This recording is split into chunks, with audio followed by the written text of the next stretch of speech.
En la penumbra de una habitación, velas negras encendidas, un muñeco clavado con alfileres, palabras antiguas susurradas al viento. Alguien pide amor, venganza o poder. El humo sube y algo responde. Bienvenidos al mundo del oculto y la brujería. Esto es Crónicas de 8 días después, temporada 2, episodio 5. Brujería, brujas y lo oculto. Hola, hola, ¿qué tal mi gente? ¿Cómo están? Bienvenidos una vez más a Crónicas de 8 días después. Hoy estoy acompañado con un nuevo parcerito del equipo. Él se llama Emanuel. ¿Qué más, hermano? ¿Cómo vas? ¿Qué más, César? ¿Qué más, mi gente? Muy contento de estar aquí, la verdad. Hoy vamos a hablar de algo que da miedo y curiosidad y que también me apasiona demasiado, la brujería. Te gusta bastante lo que es la parte del ocultismo, ¿no? Así Y es, me bueno, encanta demasiado y digamos que podría llegar a ser un otaku del oculto, si se puede llegar a decir de alguna forma. excelente, excelente. ¿Qué tal que el día de mañana tengas tu propio programa de paranormal, como hacen los parapsicólogos? Excelente. Ojalá, ojalá. Bueno, vamos a meternos bien profundo en el tema. Emanuel, empecemos por lo básico. ¿Qué es realmente la brujería? Cuéntanos. Bueno, César, la brujería es el arte o práctica de usar energías, rituales, hierbas, símbolos y a veces invocaciones para influir en la realidad.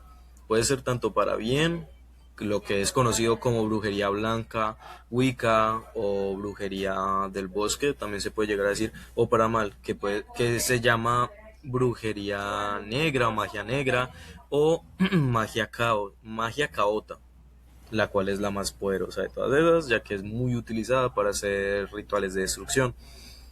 Eh, no es solamente la magia de películas que muestran en Hollywood, también es una práctica ancestral que existe desde hace muchísimos años en casi todas las culturas del mundo. De hecho, es considerada incluso una religión.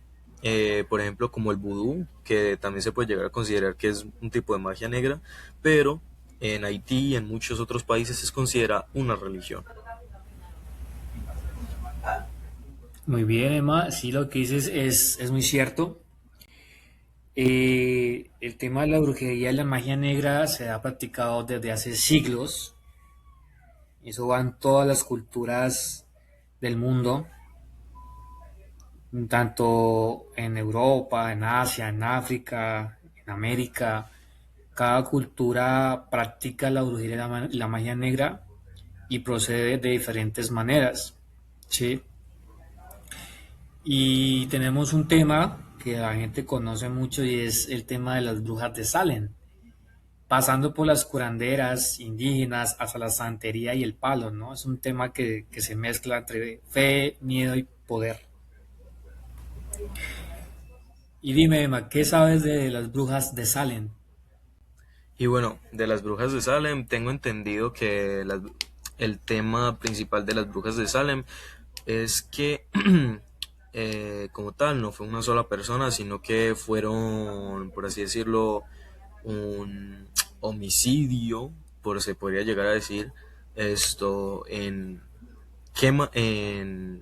hogueras, pues hace ya aproximadamente como 100 casi 200 300 años, esto en el pueblo de Salem, hicieron una quema bastante brutal y fuerte de muchas mujeres en el pueblo, al pensar que eran brujas.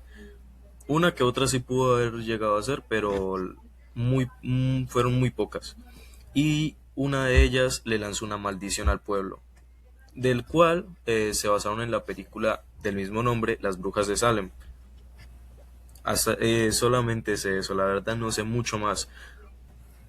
Bueno, pues para completar lo que tú dices, sucede y pasa que eso fue en la época de la Santa Inquisición. Sucede y pasa que antiguamente las personas que llamamos curanderos En esa época eran personas que tenían un conocimiento un poco más allá de la medicina tradicional de esa época, que era muy obsoleta, por decirlo así, no estaba tan avanzada como hoy en día. Y esas mujeres que curaban a las personas, que sabían cosas, en parte sabían de botánica, y practicaban todo esto, que eso era ciencia. Para el Papa y el Vaticano, para ellos eso era brujería, era satanismo, era pacto con el diablo. Entonces vieron a esas personas como una amenaza. Por eso se llamó Santa Inquisición, porque hubo una persecución contra personas que brindaban un servicio, tenían un conocimiento, y lo que hicieron fue ejecutarlos. Sí, obviamente, pudo haber habido brujas, gente practicando magia negra, pero más que todo cayó fue mujeres y me imagino que también hombres que tenían un conocimiento sobre la medicina natural. Sí, entonces ahí te complemento con lo que tú dices. Bien, Vale, vale, muchas gracias. La verdad, muchas gracias. Es que la verdad acerca de ese caso sí no sé mucho, la verdad no he investigado casi nada. Realmente sé cosas muy nulas. Entonces, gracias. Gracias, César. dale, dale, Emma. Bueno, Emma, Sí. entonces pasemos ahora a nivel Colombia y Latinoamérica. Vale, claro. En Aquí en Colombia Colombia, tenemos una mezcla muy fuerte de catolicismo, tradiciones indígenas y africanas, tanto en la costa del Caribe y el Pacífico. Predominan la santería y el palo mayombe. En el interior y Boyacá hay historias de brujas que chupan la sangre o lanzan maldiciones. sí, en Latinoamérica y en especial en Colombia, el tema de la brujería es algo que ha venido de generación en generación, conocimientos que vienen en parte de antiguos nativos, de los indígenas, y obviamente conocimientos traídos desde Europa, porque en Europa también practicaban la magia negra, conocimientos ocultistas, como ya lo habíamos mencionado. Hay un caso llamativo y es el de los muñecos de trapo, que todo el mundo conoce, que son usados para dañar a alguien. En muchas regiones todavía se cree que si te hacen un muñeco con tu ropa, pelo o uñas, pueden controlarte o enfermarte.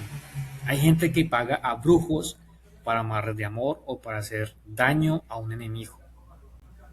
Te complemento en eso. Esos muñecos de trapo son denominados muñecos vudú, de lo que estaba hablando hace rato, hace unos minutos, de la, perdón, de la religión del vudú. Esos muñecos son usados para diversas cosas, como ya dijiste, para hacer amarres, para matar a alguien, para hacer que una persona se accidente incluso, o le salgan tumores o diversas cosas por el estilo. En Cartagena, Barranquilla y Cali se han reportado muchos casos de santería cubana, la cual, perdón, la cual eh, se es arraigada demasiado a la Santa Muerte mexicana y a ese tipo de dioses. Hay altares con velas de colores, cigarros, ron y fotos de personas para hacer amarres o rituales de destrucción incluso. Algunos rituales son para protección y otros para venganza, como ya dije. Sí, Emma.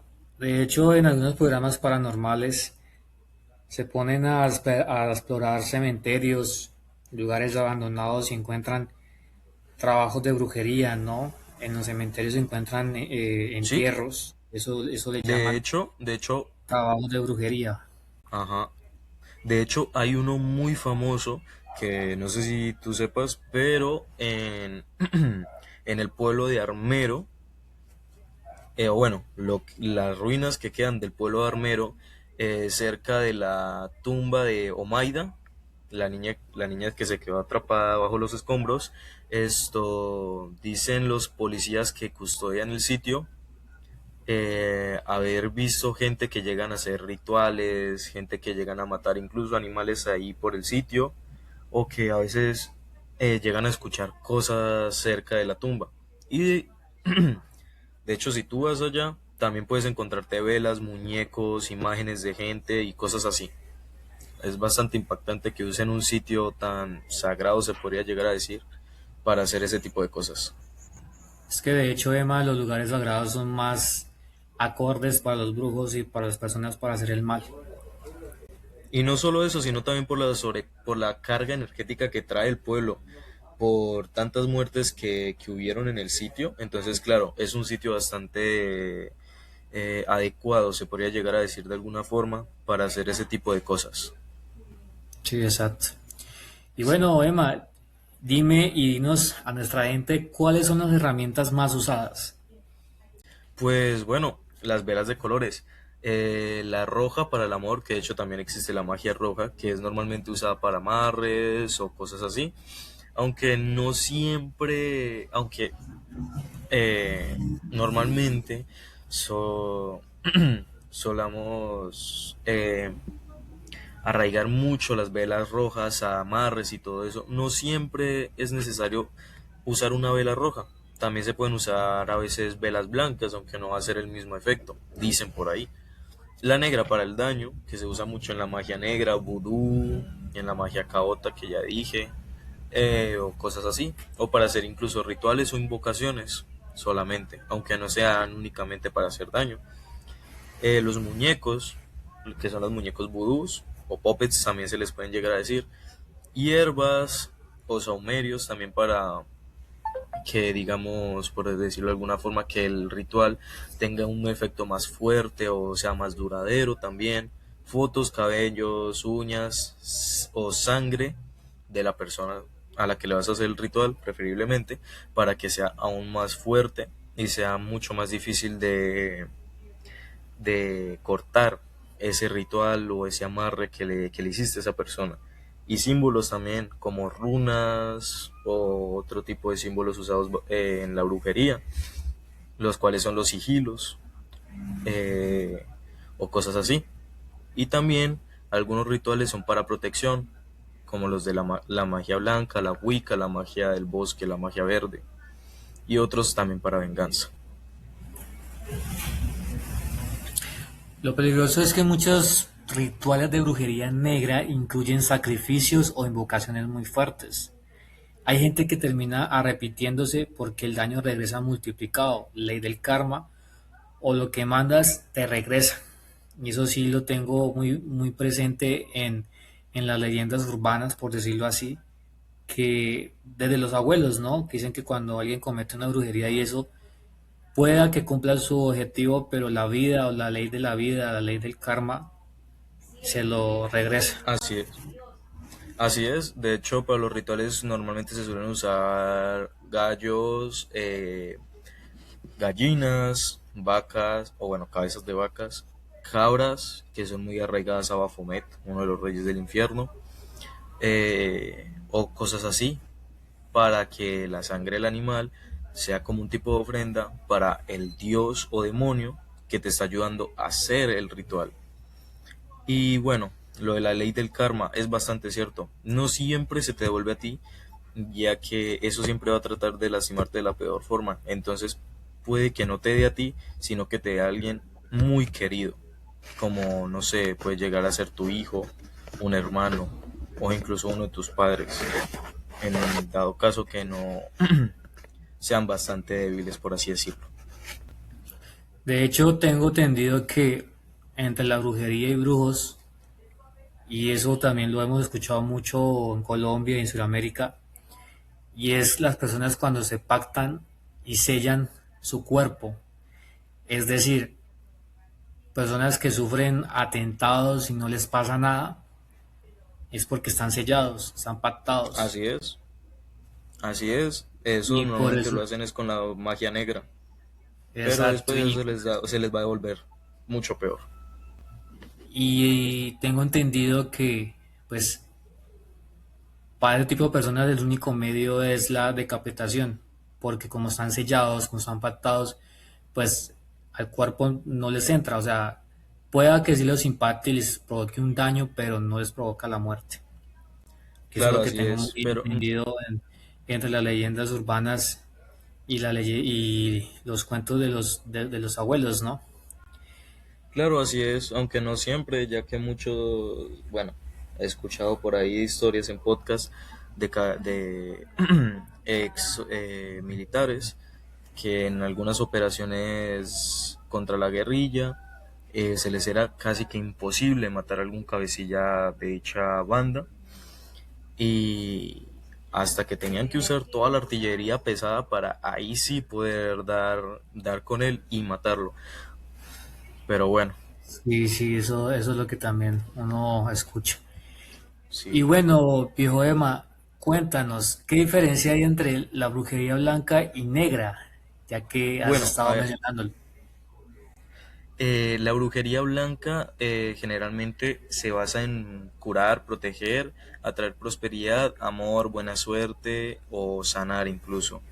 La brujería negra normalmente se usa para dañar, separar parejas, hacer enfermar a las personas o hacer rituales de destrucción, que es para matarlos también, o darles diferentes enfermedades. El problema es que muchas veces lo que empieza como blanca termina en negra cuando la persona se desespera. Y por eso es que es tan usada la magia negra, ya que aunque ambas terminen dándote lo que tú quieres, una se demora más que otra, ya que la magia negra al usar energía negativa, por así decirlo, es más rápida y efectiva de alguna forma, ya que pues la energía negativa es mucho más abundante. Ve, Emma, tengo una curiosidad. ¿La magia blanca a Sí, qué señor. entidades recurren? La magia blanca, bueno, pues como tal, la magia blanca no recurre, bueno, en general no recurre a ninguna entidad como la magia negra, que sí o sí tiene que ser por algún demonio, algún dios de esas religiones así.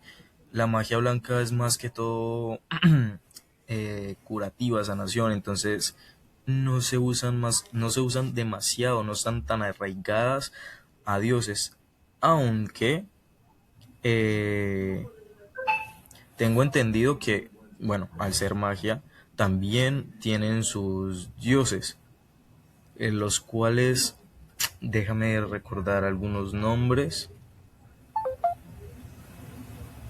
es que no me acuerdo muy bien, la verdad.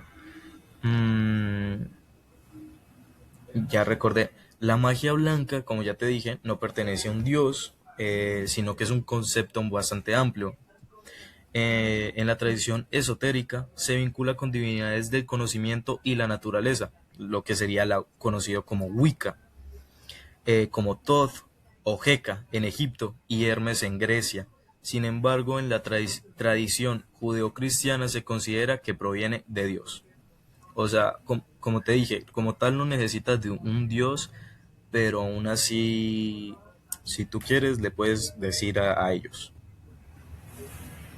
O sea, en pocas palabras, eso conlleva a lo que comúnmente se ha denominado los dones. Tengo entendido que los seres humanos Básicamente, nacen con dones, pero a unos se les desarrolla más y a otros no. así es, así es. Y esos dioses lo que hacen es básicamente como ayudarte en ese camino, por así decirlo de alguna forma. Pero como la magia es una religión, por ejemplo, la Wicca, son del paganismo. Entonces, como te dije, algunas personas que son de esa religión del paganismo no recurren a un dios porque pues ya sabes que los paganos tienen sus diferentes pues divinidades, por así decirlo de alguna forma. Cuando hablas de paganismo, entiendo y comprendo que eso viene de más que todo de los antiguos celtas, los druidas, los Así es, vikingos, los germanos, que eran los que practicaban todo ese tipo de rituales, ¿no? así es el paganismo, como ya te dije, los druidas, que básicamente serían los magos del bosque, ellos eran de la religión Wicca. Y la Wicca es de la religión pagana, o sea, viene el paganismo. Entonces todo eso es una correlación, viene todo conectado. Imagínate, toda esa cultura ancestral de Europa, más la llegada de los españoles, los europeos a América, más ese paganismo nativo de los indígenas, por decirlo así, se mezcló con todo eso. Imagínate lo que conllevó esa mezcla, ¿no? Así es. De hecho, como tú dices, que el paganismo también era usado bastante por los vikingos, los druidas y todos ellos, en la magia blanca también se puede llegar a usar las runas, las tan conocidas runas vikingas, para hacer potenciar aún más los efectos de los rituales o de los hechizos que tú hagas. También se pueden usar en la magia negra, pero son más usados en la Wicca o de la magia blanca. Entiendo, entiendo. Y Así bueno, es. Emma, cuéntanos un caso que te haya llamado así como la atención o te haya impactado. Pues, a ver, un caso que me haya impactado. Mm, uno muy conocido en Colombia es el de las personas que... Es el de personas que después de un amarre de amor terminan obsesionadas o con problemas graves de salud, lo cual conlleva a que básicamente se vuelvan locas o acosadores de la susodicha persona que les mandó a hacer ese amarre. También hay historias de brujas que chupan la energía de los niños, lo cual es conocido como mal de ojo. En México y Cuba hay, hay casos famosos de santería, santería cubana, como ya dije anteriormente, donde supuestamente funcionaron rituales muy fuertes. Entiendo. Yo he escuchado de gente que encontró muñecos enterrados en su patio o velas negras en su puerta.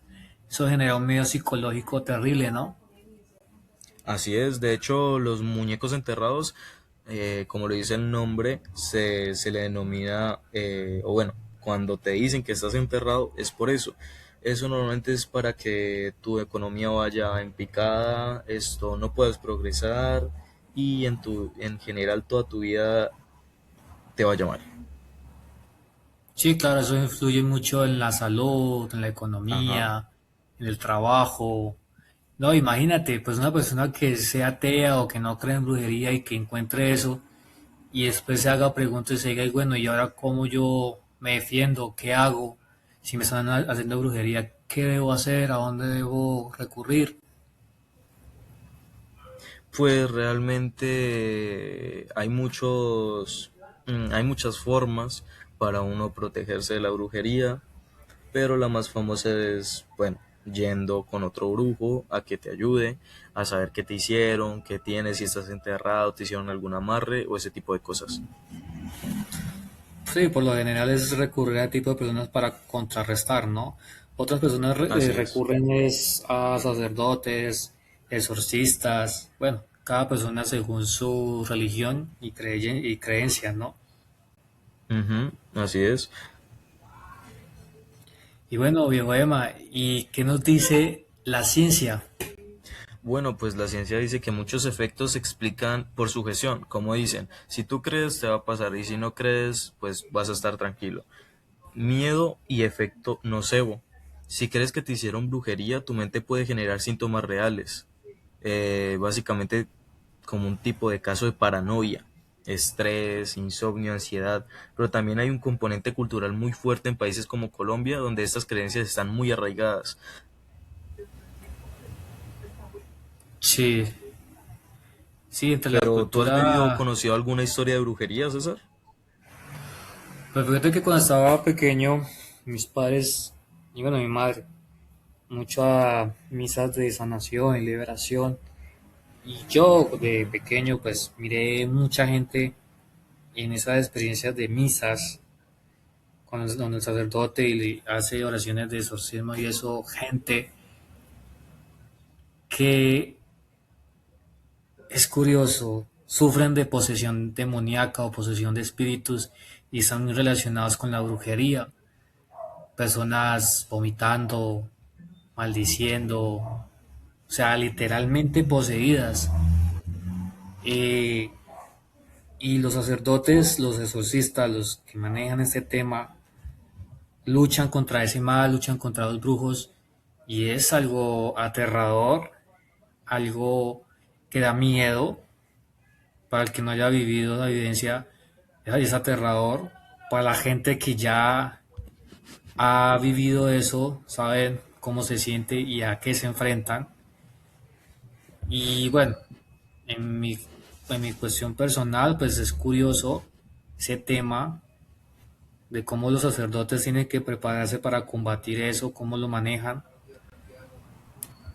No sé, ¿tú qué opinas o has vivido algo? Pues, de hecho hace unos días pasó recientemente, pasó hace como hace 4 días más o menos, si mal no recuerdo. Fui con el padre a la iglesia a la que yo asisto a hablar con él y él me dijo que lo acompañara porque iba a ir a bendecir una casa y pues bueno, yo lo acompañé, todo eso. Cuando empiezo a escuchar que la señora le está contando que a ella y a la hija le empezaron a molestar, que cerrándole las puertas, moviéndoles las cosas, incluso escuchando pasos en el techo y todo eso. Y entonces el padre dijo que tocaba exorcizar la casa y me quedé ahí como, ah. Y bueno, em, al final terminó haciéndoles unos rezos ahí a la casa, unas cruces con agua con sal y aceite, para, como un tipo de símbolos de protección para que dejaran de molestarlas. Y pues a mí me han molestado duendes, brujas también, mm, también, o sea, me han molestado a mí también. Y hace poquito conocí a una muchacha que también hacía brujería. Carambas. O sea que tienes en cierta forma un don desarrollado que tú puedes percibir. Se podría llegar a decir que sí, se podría llegar a decir que sí porque siempre he estado bastante, como decirlo, siendo molestado por ese tipo de cosas así. Incluso mi madre, siempre que va a morir alguien, ella empieza a sentir un dolor muy fuerte en el brazo hasta que ya la persona muere. O sea, no puede saber con exactitud quién va a morir, pero ya cuando, o sea, ya cuando esa persona fallece, le deja de doler el brazo. Vea Cuando- pues, curioso eso. Sí, Curioso, curioso, la verdad, sí. sí, la verdad que sí. Bueno, Emma, pues yo he conocido gente que dice que le hicieron un trabajo y todo y empezó a salir re mal hasta que se hacen una limpieza espiritual. Y bueno, esa limpieza espiritual pues depende qué herramientas usen y cómo procedan, ¿no? Porque pueden hacerse limpieza espiritual por medio de un brujo o pueden hacerse una limpieza espiritual por medio de la iglesia, el sacerdote o el pastor. Sí, básicamente lo que te acabo de contar de que el padre a la iglesia que asisto fue a exorcizar esa casa. Eso se podría llegar a considerar como una limpieza espiritual, por los rezos y por lo que hizo con el agua, la sal. Y pues con los brujos eso normalmente se hace con saumerios, con baños de algunas ramas y con otro tipo de cosas. Exacto, Entonces sí depende bastante de a quién acudas a la hora de hacerte una limpieza espiritual. eso sí es verdad. Así Bueno, es, al final la brujería nos muestra que el ser humano busca poder y control, pero muchas veces terminan jugando con fuerzas que no entendemos. Lo importante aquí es proteger nuestra energía, rodearnos de cosas positivas y no buscar hacer daño a otras personas. Y cuando digo totalmente de acuerdo. que el ser humano busca jugar con fuerzas que no entienden, es a lo que nos referíamos, o me refería al programa anterior de la tabla Ouija. Mucha gente se pone a manipular cosas que desconocen y que no saben a qué se enfrentan y terminan es perjudicados. Así es, totalmente de acuerdo, César. Bueno, mi gente, hasta aquí llegamos a este episodio sobre brujería. Gracias por acompañarnos. Si han vivido alguna experiencia, cuéntenos en los comentarios. Yo soy César y él es el viejo Manuel. Esto es Crónicas de 8 días después. Cuiden su casa, su energía y sus intenciones. Nos vemos en 8 días, mi gente. Vemos, Bioema. Nos vemos, César.